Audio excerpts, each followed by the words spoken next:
Good morning, friends. More topic is Basanta Barman, Sub Inspector Communication. Hello, good morning. আৰু এই ভিডিঅ'টো আমি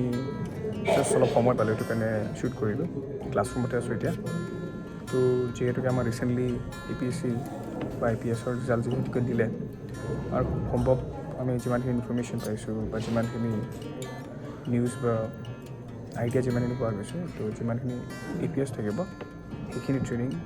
নেপাতে হোৱা চান্সেছ বহুতখিনি আছে আৰু যিহেতুকে আপোনালোকে গম পায় নতুন যিখিনি চাব ইনস্পেক্টৰ আছে তেওঁলোকে নটিচ ওলাইছে চাগে second week of November the first week within 14th November তেওঁলোকে নেপাত হাজিৰ হ'ব লাগিব চাগে okay not confirm but tentative date এটা হয় যিমানখিনি গম পাওঁ বিকজ আমাক ইয়াত অলপ ব্ৰিফিং কৰি দিয়া হৈছে যে নতুন যিখিনি ট্ৰেইনিজ আহিব অলৰেডি ইহঁতৰ মেচ বুলি কয় হোষ্টেলৰ মেচবিলাক ঠিক ঠাক কৰা হৈছে অলমষ্ট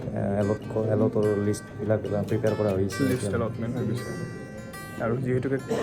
কণ্টিনজেণ্ট যিমান বহুতখিনি থাকিব এইবাৰ তো অলমষ্ট লাইক 400 হ'ব বুলি কৈছে তো মই কেনেকৈ এনালাইজ কৰিছোঁ কাৰণ 320 হ'ল আপোনাৰ নৰ্মেল এছ আই ৰাইট আৰু বাকী আমাৰ 70-69টা টোটেল আছে APS তো সেইখিনি লগ লাগিলে অলমষ্ট 400 তো তেনেকৈ 400 টোটেল ট্ৰেইনিজ হ'ব মেবি সেইটো 50 ছেকেণ্ড বেছিক কোৰ্চ হ'ব 50 ছেকেণ্ড হ'ব 50 ছেকেণ্ড লাষ্ট টাইম 50 বেছিক কোৰ্চত আছিল 597 আছিল কিন্তু কিছুমানে চাকৰি 40 বেছিকো আছে 49 বেছিকো আছে এতিয়া আছে ঠিক আছে এতিয়া অলমষ্ট 51 বেছিক কোৰ্চ আৰু 52 বেছিক অলমষ্ট 400 হৈ যাব এক্সাক্টলি আৰু এটা কথা স্পেচিয়েলি কি হয় মানে যিহেতুকে বহুতে ভাবি আছে যে ট্ৰেইনিঙৰ ক্ষেত্ৰত কি বস্তু আনিব লাগিব সেইখিনি বেছিক এটা মই ভিডিঅ' আকৌ দি দিছোঁ বাট দেন অলছো বসন্ত অলপ আইডিয়া দি দিব কি আনিব লাগিব ইয়াতে এতিয়া নতুন বেচ আহিব যিহেতু ঠাণ্ডা দিন আহিব ইয়াতে অতিপাত ঠাণ্ডা পৰিছে এতিয়ালৈকে অলপমান ৱাৰ্ম কাপোৰ ইয়াৰ পৰা প্ৰভাইড ইয়াৰ পৰা প্ৰভাইড কৰে এভৰিথিং প্ৰভাইড কৰে ব্লেংকেটৰ পৰা আপোনাৰ চুৱেটাৰৰ পৰা জেকেটৰ পৰা প্ৰভাইড কৰে তথাপিও কিছুমানে যদি নিজাকৈ আনিব বিচাৰে এক্সট্ৰা ব্লেংকেট এটা আনিব পাৰে ইয়াতে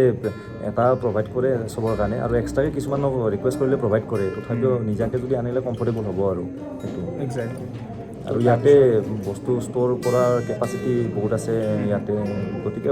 কাপোৰ ৰখাত একো প্ৰব্লেম নহয় আৰু এটা কথা স্পেচিয়েলি লাইক বহুতে সুধি আছিলে কেছ কিমান মই অলৰেডি এটা ভিডিঅ'ত কৰি থৈ দিছিলোঁ কেছ কিমান আনিব লাগে তো ইয়াত মানে কেনেকুৱা হয় স্পেচিয়েলি অহাৰ লগে লগে ড্ৰেছটো এল'ট কৰোঁতে অলপ টাইম লাগে ৰাইট সেইটো মানে কি হয় ইনষ্টলমেণ্ট বেচিছত মানে যিটো আমাৰ ইউনিফৰ্ম থাকিব যিখিনি আমাৰ বিলংগিংছ থাকিব গোটেই ট্ৰেইনিং পিৰিয়ডটোত সেইখিনি মানে ইনষ্টলমেণ্ট বেচিছত তেওঁলোকে লয় তো ফাৰ্ষ্ট ইনষ্টলমেণ্ট হ'ব পাৰে 6,000 7,000 ডিপেণ্ড কৰে কেনেকুৱা বাট আমাৰ ক্ষেত্ৰত আছিলে 6,000 চৰি 10,000 ৰুপিজ ইনিচিয়েলি ফাৰ্ষ্ট মান্থটো 10,000 তাৰ পৰা ৰেচপেক্টিভলি মান্থলি 6,000কে যদি 12 মান্থ যদি 9 মান্থ তেনেকৈ মানে ডিভাইড কৰি দিব অ'কে আৰু নেক্সট আছিলে আপোনালোকৰ মেচ ফিজ কি হয় তো মেচ ফিজ কেনেকুৱা থাকে ডিপেণ্ড কৰিব বাট আমি যেতিয়া ফাৰ্ষ্ট মেচত সোমাইছিলোঁ তেতিয়া 6,500 নিকিবা আছিলে আই বিলিভ তো এইটো ভেৰি কৰিব ফ্ৰম 6,000 to 8,000 অ'কে তো ইমানখিনি পইচা আপুনি কেছ লাগিব প্ৰথম হ'ল 10,000 প্লাছ 6,000 কিমান হ'ল 16,000 আৰু 1,000 বা 2,000 নিজৰ ইয়াতে আমাৰ কমপ্লেক্স আছে আমাৰ ATMটো এণ্ট্ৰেঞ্চ গেট হৈছে আৰু এণ্ট্ৰেঞ্চ গেটটো মেচৰ পৰা ভালেখিনি দূৰত আছে অলমষ্ট 2 কিলোমিটাৰমান হ'ব নেকি আৰু 2 মিটাৰ এনে টান নহয় কিন্তু টাইম নাপায় একচুৱেলি তাৰে মানে দিনটো বিজি থকাৰ পিছত ATM যাব টান লাগে গতিকে কেছ অলপ নিজৰ হাতত থাকিলে ভাল প্ৰথম মাহৰ আৰু প্ৰথম পিছলৈ এডজাষ্ট হৈ যাব বাৰু পিছলৈকে আপুনি নিজৰ কাৰোবাৰ পুঁজিলেও পাই যাব পাৰে আৰু প্ৰথমে অলপ কেছ মানে অলপ আৰু নেক্সট কি হয় যে ইয়াতে UPI বা গোটেইখিনি এভেইলেবল আছে কেম্পাছত তো সেইখিনি বাৰু অসুবিধা নাই কিন্তু বাট দেন অলছো এইখিনি পইচা মানে কেছত থকাটো জৰুৰী কাৰণ যেতিয়া ইয়াৰ পৰা পইচাখিনি কালেক্ট কৰিব ইন কেছ অনলি বস্তুখিনি কালেক্টেড হয় তো এইখিনি keep in mind next thing white dress এইটো আৰু আমাৰ এটা ভাল লাগিছে নতুন APS বেটছটো ইয়াতে আহিব আমাৰ খুব এক্সাইটেড আৰু ছিনিয়ৰ অফিচাৰ আমি লগ পাম ইয়াতে এটা ফ্ৰেণ্ডলি হৈ যাব ইয়াতে যিমান কি নহওক কিয় ট্ৰেইনিং একেলগে থাকিলে অলপমান মটিভেশ্যনো থাকে আমি তেখেতসকলৰ পৰা শিকিবও পাৰিম ট্ৰেইনিং পিৰিয়ডটো হওক যিকোনো ইনডোৰ হওক তেখেতৰ পৰা ডিচিপ্লিনে হওক বা এটা গাইডেঞ্চ পাম আৰু ইয়াৰ পৰা আৰু যিকোনো আমাৰো এটা চবৰে এটা সপোন থাকে APS হোৱা বা APSc ক্লিয়াৰ কৰা গতিকে যেতিয়া আমি ট্ৰেইনিং টাইমতে যদি APS অফিচাৰ এটা লগ পাম ইয়াৰ পৰা ইয়াতে আমি মটিভেট হোৱা এটা চান্স পাম গতিকে আমি ভাল লাগিছে ছিনিয়ৰ অফিচাৰ আৰু অলমষ্ট UBSI নতুন আমি কলিগে হৈ যাম অলমষ্ট গতিকে সেইখিনি অলপমান ভাল লাগিছে এইখিনি আৰু অসমৰ বস্তু বাহিৰত আমি অসমৰ মানুহ লগ পালে এনেও ভাল লাগে আৰু এইখিনি এটা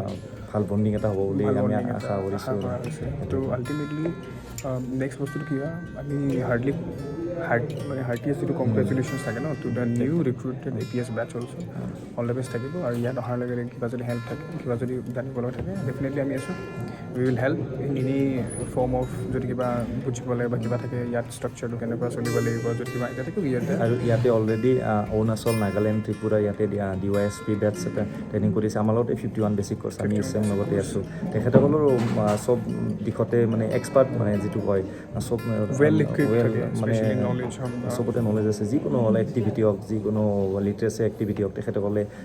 তেখেতসকলৰ পৰা আমি গাইড পাওঁ আৰু বা তেখেতসকলে আমাক ৰাস্তা দেখুৱাই দিয়ে আমি তেনেকৈ ফ'ল' কৰোঁ তেখেতসকলক গতিকে আৰু অসমৰখিনি নিশ্চয় আৰু বেছি ভাল হ'ব আৰু ডেফিনেটলি এটা বস্তু কিন্তু হেল্ডি কম্পিটিশ্যন এটা থাকে তো আমাৰ বেটছ ৱাইজ আৰু এটা বস্তু খুব ভাল খবৰ এটা আহি আছে আপোনালোকৰ কাৰণে আমাৰ next maybe in the month of November first নে ছেকেণ্ড উইকত ছেকেণ্ড 10ৰ পৰা ষ্টাৰ্ট হ'ব চাগে আই ডণ্ট ন' তো আমাৰ এথলেটিক মিট আহি আছে ফুটবল মেটচ আহি আছে খুব ইণ্টাৰেষ্টিং লাগিব আপোনালোকে আহক আমি ধুনীয়াকৈ খেলা আৰু এথলেটিক মিট আছে আপোনাৰ 14th অফ নৱেম্বৰৰ পৰা ষ্টাৰ্ট হ'ব সেইটো তাৰপিছত এনুৱেল এথলেটিক মিট হ'ব ডিচেম্বৰলৈকে হ'ব এইটো গতিকে নতুন UBSIখিনিও সেইখিনি পাৰ্টিচিপেট কৰিব পাৰিব স্কোৱাড ৱাইজ হ'ব গতিকে আমাৰ ইয়াতে যিমানখিনিত আছে চব স্কোৱাড ৱাইজ ভাগ কৰা হৈছে গতিকে স্কোৱাড ৱাইজ মেটচ কৰা হৈছে চাগে APSখিনি DSPখিনি নাপাব চাগে পাব পাৰে মই গম নাপাওঁ মানে সিহঁতৰ তেখেতসকলে যদি তেখেতসকলে এতিয়া ডেট ফিক্স হোৱা নাই এতিয়ালৈকে পিছলৈকে হ'ব পাৰে চাগে ডিচেম্বৰ হ'ব পাৰে চাগে তো মেবি APSখিনি ডিচেম্বৰত ইয়াতে আহিব পাৰে বাট মেবি তাৰ আগতো আহিব পাৰে ষ্টিল নট মানে আমি জাষ্ট চেণ্টিটিভ এটা আইডিয়া এটা কৰিছোঁ তো ইয়াত আহিলে ডেফিনেটলি এটা ভাল এনভাইৰনমেণ্ট পাব ফাৰ্ষ্ট অফ অল এনভাইৰনমেণ্টটো ধুনীয়া হয় কাট মাৰিব নোৱাৰিব ফাৰ্ষ্ট অফ অল কষ্ট মানে কষ্ট হ'ব অলপ কিন্তু তথাপিও এইটো বস্তু ইয়াতে মানে বেষ্ট আৰু লাৰ্ণিঙৰ কাৰণে best specially for indoor classes ইয়াতে গোটেইখিনি ফেকাল্টি আৰু আউটডোৰখিনি আপোনালোকে ভিডিঅ'ত চাগে দেখা পাইছে আউটডোৰখিনি কষ্ট হয় কিন্তু ফান হয় আৰু লাৰ্ণিং চব শিকিব পাৰে আৰু এনেকুৱা নহয় যে আৰু কিছুমান গাধৰ দৰে আমাক শিকাই আছে তেনেকুৱা নহয় চব বস্তু আমাক মানে ইনস্পায়াৰ কৰি মটিভেশ্যন কৰি কিনে আমাক শিকাই আছে ইয়াতে কষ্ট হয় কিন্তু কষ্টটো ফিল নহয় একচুৱেলি ফিল নহয় আমি হাঁহি সোমাই থাকে আৰু যিখিনি আমাক ট্ৰেইন কৰে সেইখিনি বহুত এক্সপিৰিয়েঞ্চ হয় আৰু বহুত মানে ইনস্পায়াৰ কৰে এনেকুৱা নহয় যে কৰ বুলিলে কৰে তেনেকুৱা নহয় মানে আমাৰ ভাল লাগে আৰু নেক্সট থিং স্পেচিয়েলি মই এটা কথা কওঁ যেনেকৈ আমাৰ ইনডোৰ ফেকাল্টিজখিনিতো বহুতখিনি হাইলি এক্সপিৰিয়েঞ্চ হয় সুপ্ৰিম কোৰ্টত কাম কৰে UPSCৰ পৰা তেওঁলোক ৰিক্ৰুটেড হয় তো আল্টিমেটলি গম পাব যে যিখিনি প্ৰফেচাৰ্ছ আছে তেওঁলোক হাই লেভেল এডভকেট কৰি অহা specially high court and supreme কোৰ্টত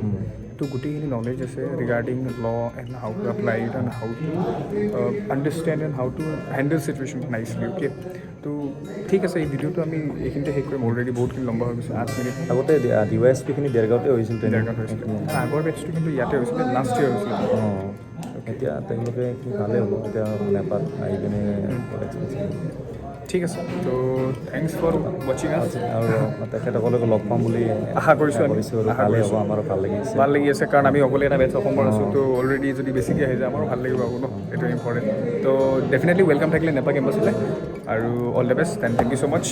please share and subscribe to my channel and bye bye thank you জয় হিন্দ